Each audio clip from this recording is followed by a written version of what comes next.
Hello, welcome to the No Greater Joy podcast, episode 18, brought to you by the pastors here at Grace Baptist Church, because we want for our people what Jesus wants for his people, and that's to know greater joy by stepping into areas that bring no greater joy for God's people. That's being a 24/7 worshiper, a go person, and an alongside. I'm Pastor Steve, lead pastor here at Grace, and to my left on the radio or the podcast or your phone or whatever is Ryan Atkins. Ryan Atkins. So a huge thank you, Dan Kraniak, also member here at Grace, for producing this. We do have a crowd. We do have a live audience today. Clap too.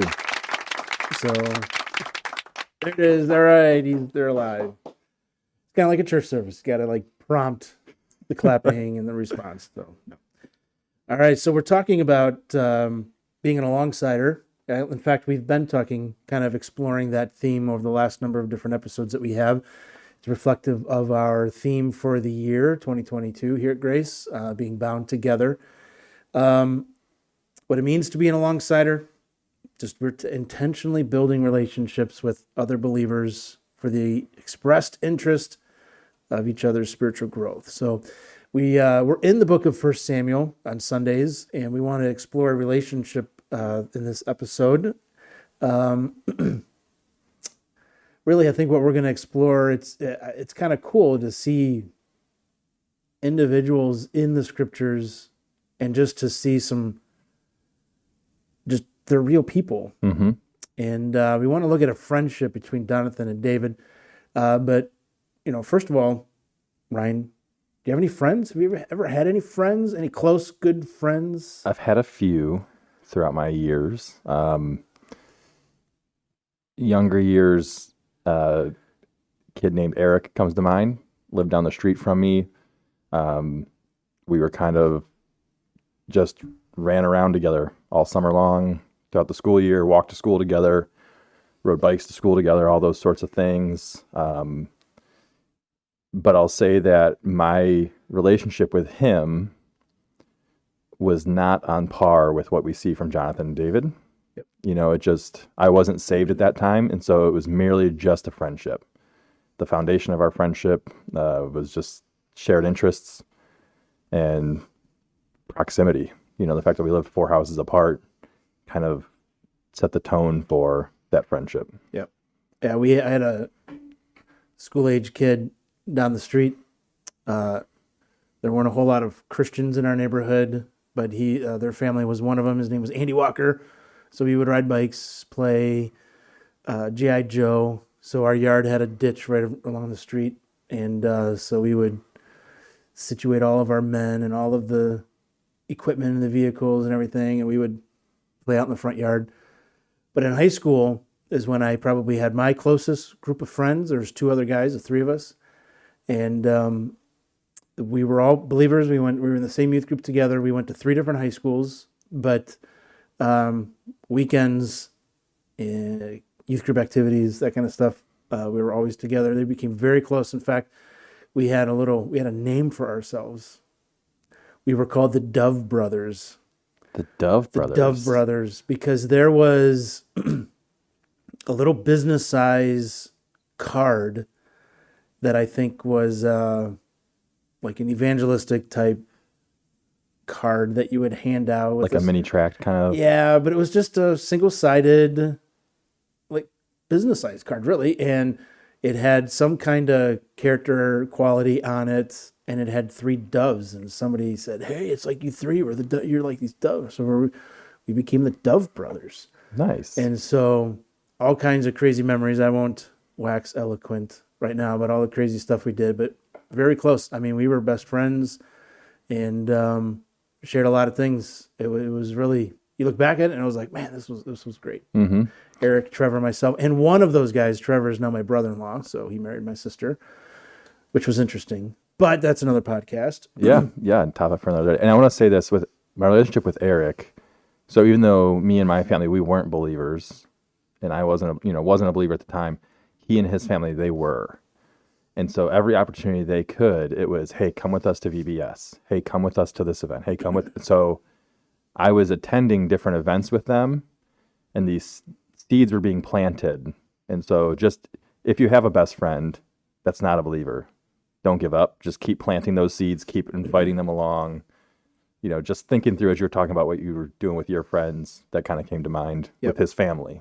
So what we're going to do is, if anybody, after listening to this, will come up to either you, me, or even Dan and ask, how's Eric? Right? Eric was his name. Yep. Or how are the Dove brothers? All right. So we're not going to say anything. All So right. if somebody comes up, maybe we'll have a Mally's bar for him or something. Okay. Yeah. We'll gauge, all right, how popular the tens and tens of listens that we're getting. That's right. But anyway, so that's out there. So if someone comes up, how's Eric or how the Dove brothers?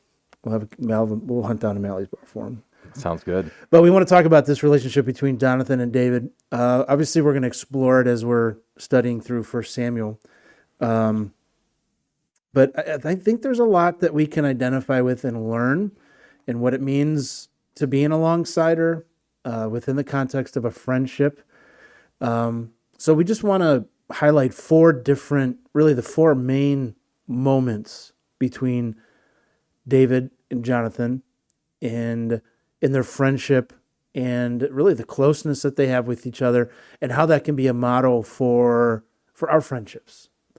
The first of these moments is in 1 Samuel chapter 18, verses 1 through 5. And before I read those verses, just a little bit of maybe context leading up to it. 1 Samuel 18, right before 1 Samuel 18 is the chapter most everybody is familiar with in 1 Samuel chapter 17, obviously 17 because it comes before 18, but it's David and Goliath. And so you see David, just a young boy, the youngest of all of his brothers, his family, and his dad sends him out on an errand to go see his brothers, see how they're doing. He has food, and of course there's Goliath there confronting the Israelite army, and everybody in the Israelite army is just fearful and passive and afraid to kind of step in, even though King Saul has put out a great reward for whoever does that, whoever can defeat the giant. And David is it's almost like David walks into this camp and he's wondering, why is nobody stepping up? Mm-hmm. And David steps up and he expresses immense faith, immense trust, and bravery and courage for God, because he sees the situation the way God does. Who is this guy to confront the armies of the living God? This giant is nothing. Why is nobody stepping out in faith? And we know how that goes. But right before also David and Goliath, we see Jonathan exhibiting the same kind of bravery and faith and trust in God, in walking into a garrison of Philistine soldiers. Mm-hmm. And just he and his armor bearer. And he's like, listen, if God can do this, he can do this. By many or by few. That's right. And takes a step of faith and marches in. And here in chapter 18, this moment that we first are kind of introduced to Jonathan and David, let me read these verses. As soon as he had finished speaking to Saul, that's David, the soul of Jonathan was knit to the soul of David. And Jonathan loved him as his own soul. And Saul took him that day, that's David, and would not let him return to his father's house. Then Jonathan made a covenant with David because he loved him as his own soul. And Jonathan stripped himself of the robe that was on him, gave it to David, and his armor, even his sword and his bow and his belt. And David went out and was successful wherever Saul went him, so that Saul set him over the men of war. And this was good in the sight of all the people, and also in the sight of Saul's servants. I think the one thing I want us to notice, or what really sticks out to me, is just I hate to just put the close friendship, but there's a magnet between them. And what that magnet is faith, trust, and bravery for God Almighty. Mm-hmm. And you think about, as believers, the friends that we have, what is it, we can have, whether it's, hey, we're in the same neighborhood, we're going to the same church, we're things that we have in common. But rare, unfortunately, is it that the thing that we have in common with this other person is we're just going to fight for Jesus. Mm-hmm. And their souls were knitted together. I don't know, Samuel, as he's putting this, just that visual, I think, is a very striking visual. Mm-hmm. Like being just kind of fastening one object to another. And it's their souls that were knitted together. Right. The very core of who they are as people was just bound together. And so I think any real close relationship for the believer, here we have this model that, you know what, I need to make sure that the people that I'm in close relationship, that our souls are knit together, like Jonathan and David's, around faith in Jesus Christ, bravery in Jesus, for Jesus Christ. Mm-hmm. So that's the first thing that sticks out to me. What sticks out to you? So I thought that phrase, like you said, where the soul of Jonathan was knit to the soul of David, and that's how the ESV translates it.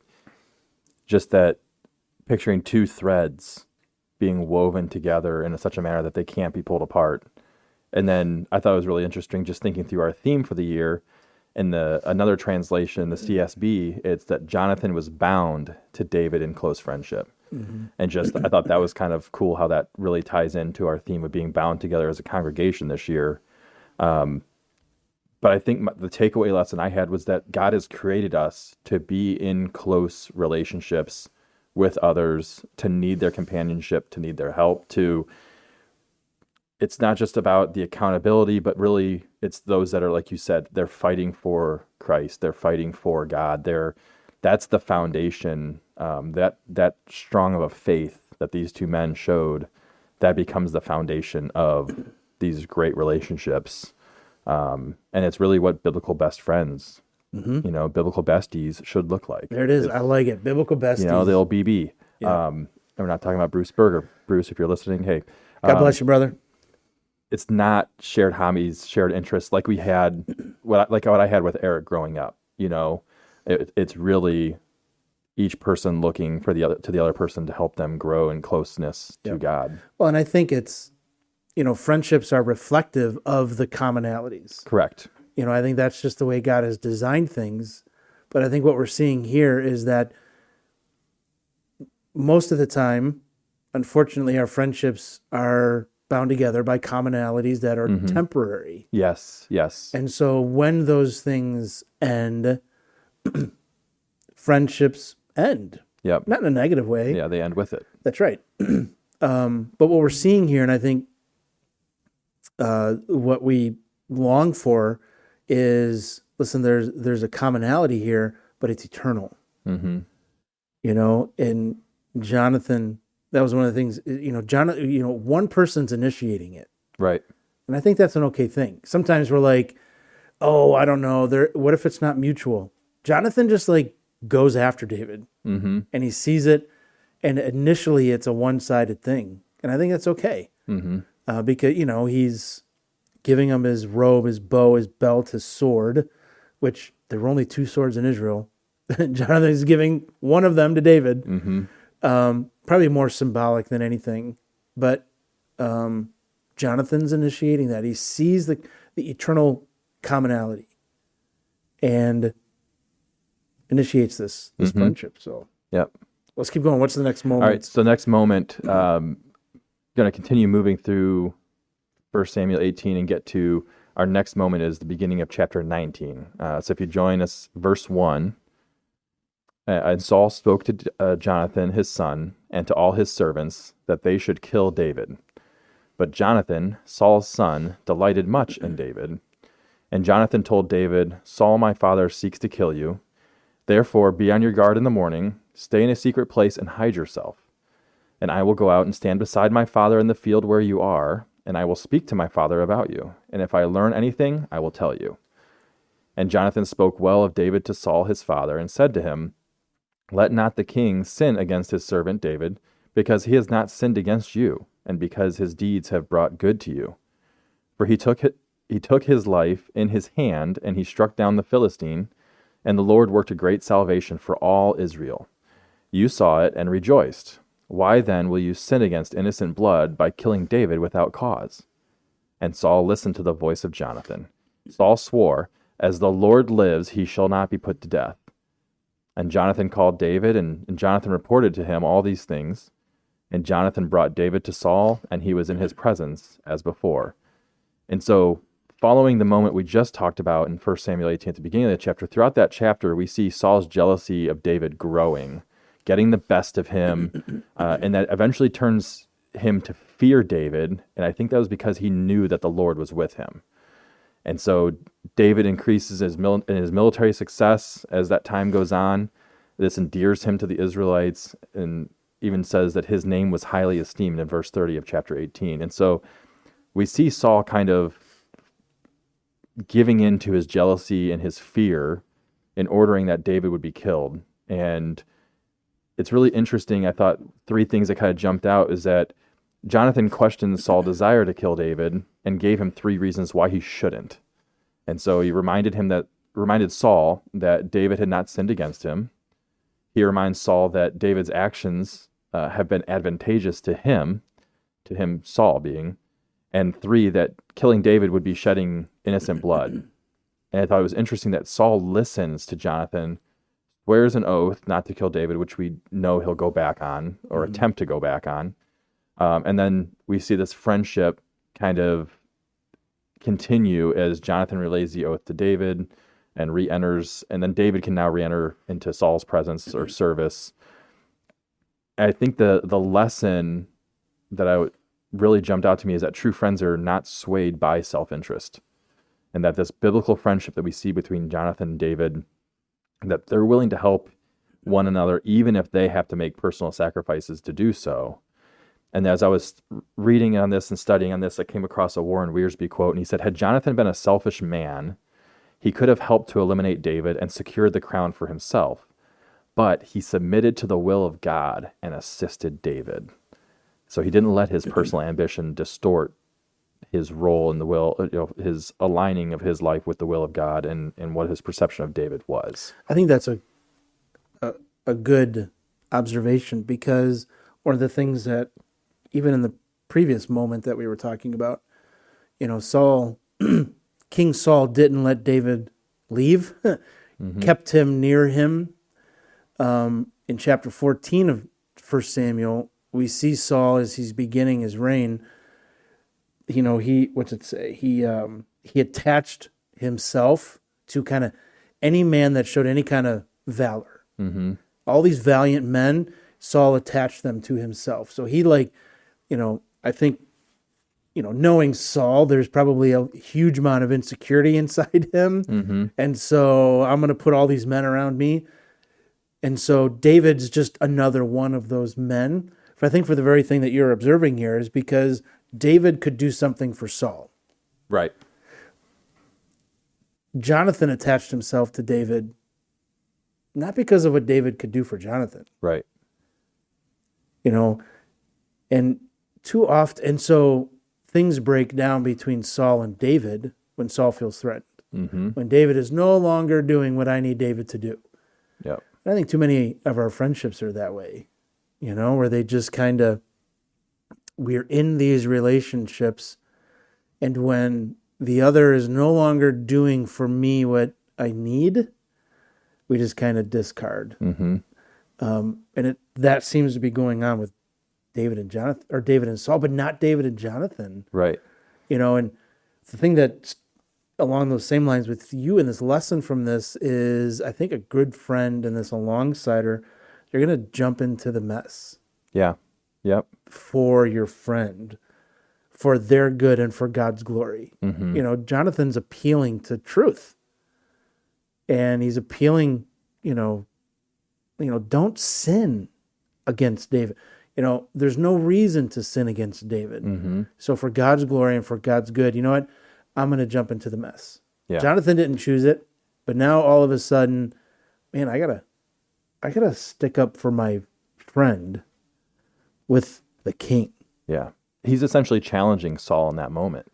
Is the way I was thinking it through, and it's like he does this out of this brotherly love.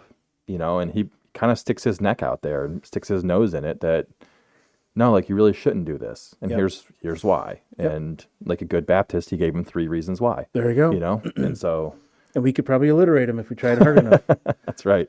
That's right. Give us a minute. That's right. And Jonathan serving as almost a reconciler. He's restoring this relationship.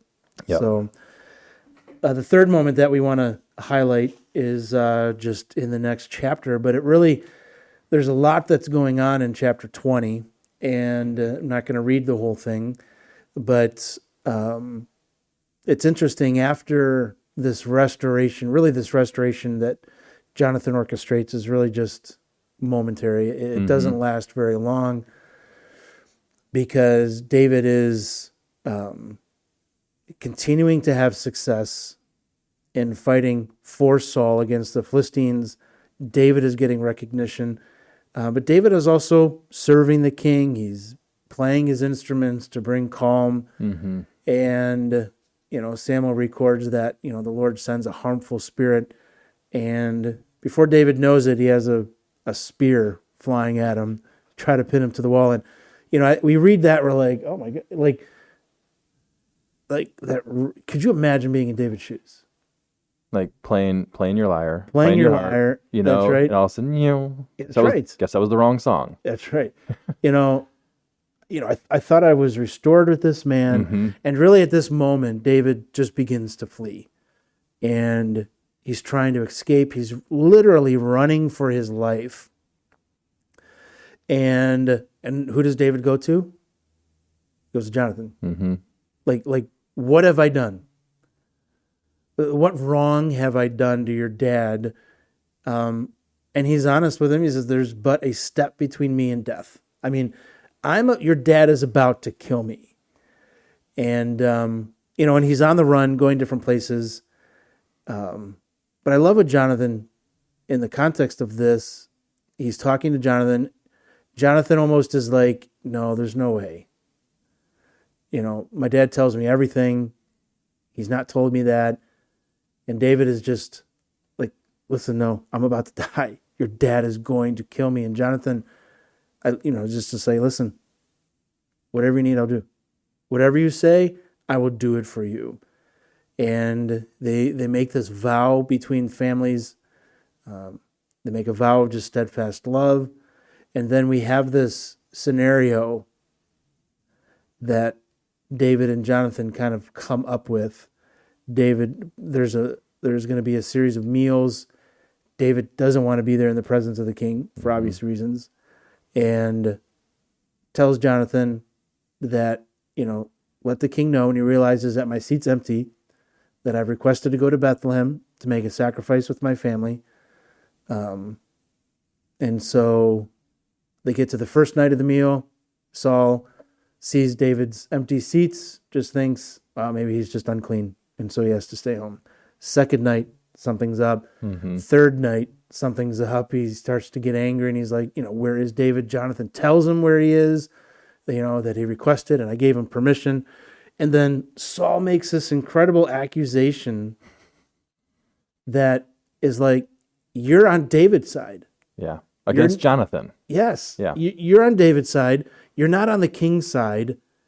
You're just setting aside your whole family. And what does King Saul do? Takes a spear, and now Jonathan's in the aim of the spear that was going after David. And so Jonathan meets David. They'd set up in a field. This is the whole arrow scenario. And,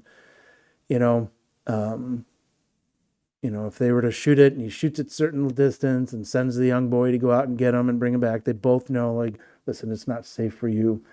And so the verses that I wanted to read in that, after that young boy leaves and it's only Jonathan and David, chapter 20, verses 40 to the end of the chapter, it says, and Jonathan gave his weapons to his boy and said to him, go, carry them to the city. And as soon as the boy had gone, David rose from behind the stone heap, fell on his face to the ground, and bowed 3 times. So there's like honor and respect there. And they kissed one another. They wept with one another, David weeping the most. And Jonathan said to David, go in peace. because we've sworn, both of us, in the name of the Lord, saying, the Lord shall be between me and you, between my offspring and your offspring forever. And he rose and he departed, and Jonathan went into the city. Go in peace? I mean, you think about both of them have had Saul's spear coming at them. Mm-hmm. David can't go anywhere. He has to go run and hide. And Jonathan's like, peace. Go in peace. We're right. Mm-hmm. We've made a vow. The Lord is between us.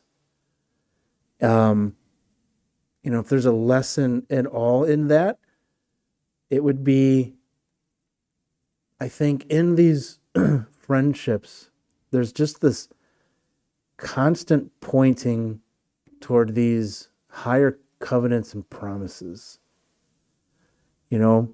where these covenants don't get overwhelmed by the circumstances.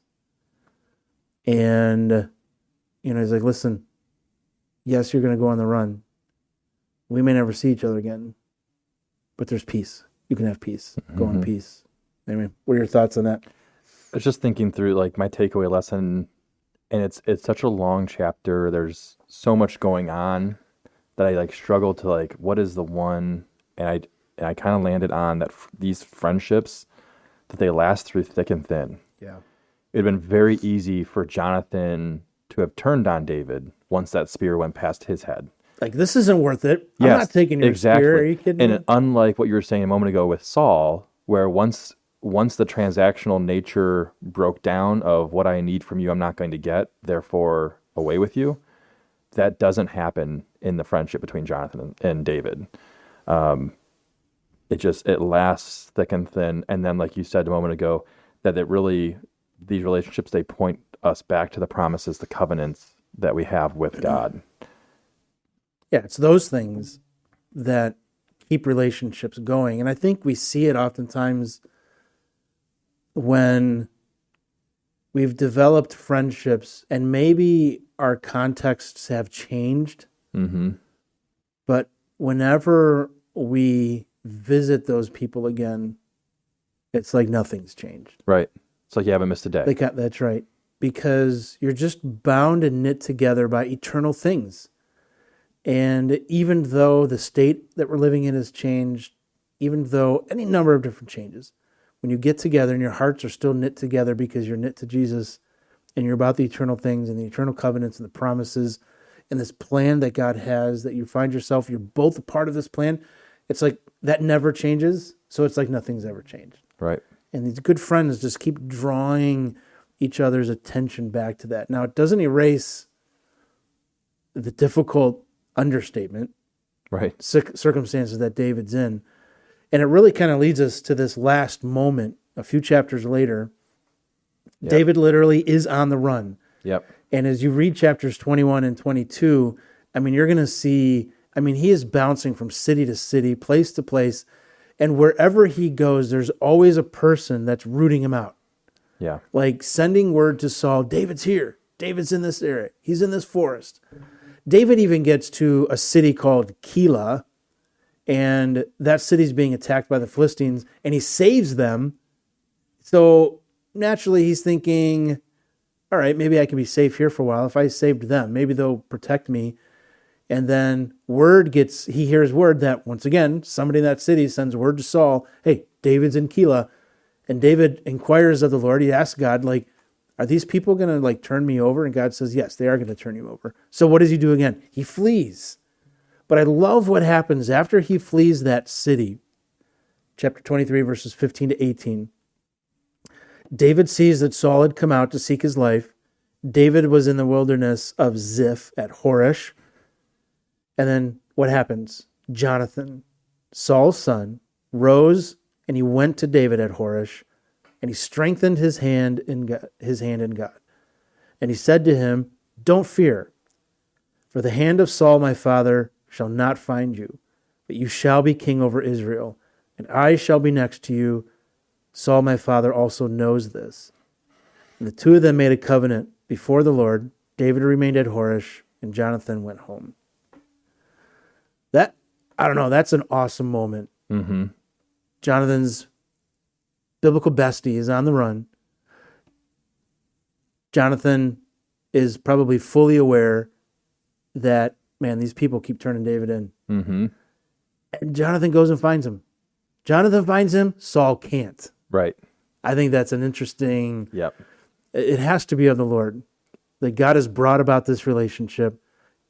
God knew what David needed, allows Jonathan to find him so that he could strengthen his hand in God.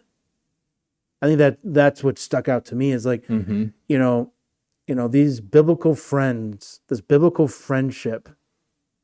Number one, yes, you're going to go find the person and you're going to try to strengthen them, but he strengthens him not in like these empty little statements. It's going to be all right. It's going to be all right. It's going to be all right. Right.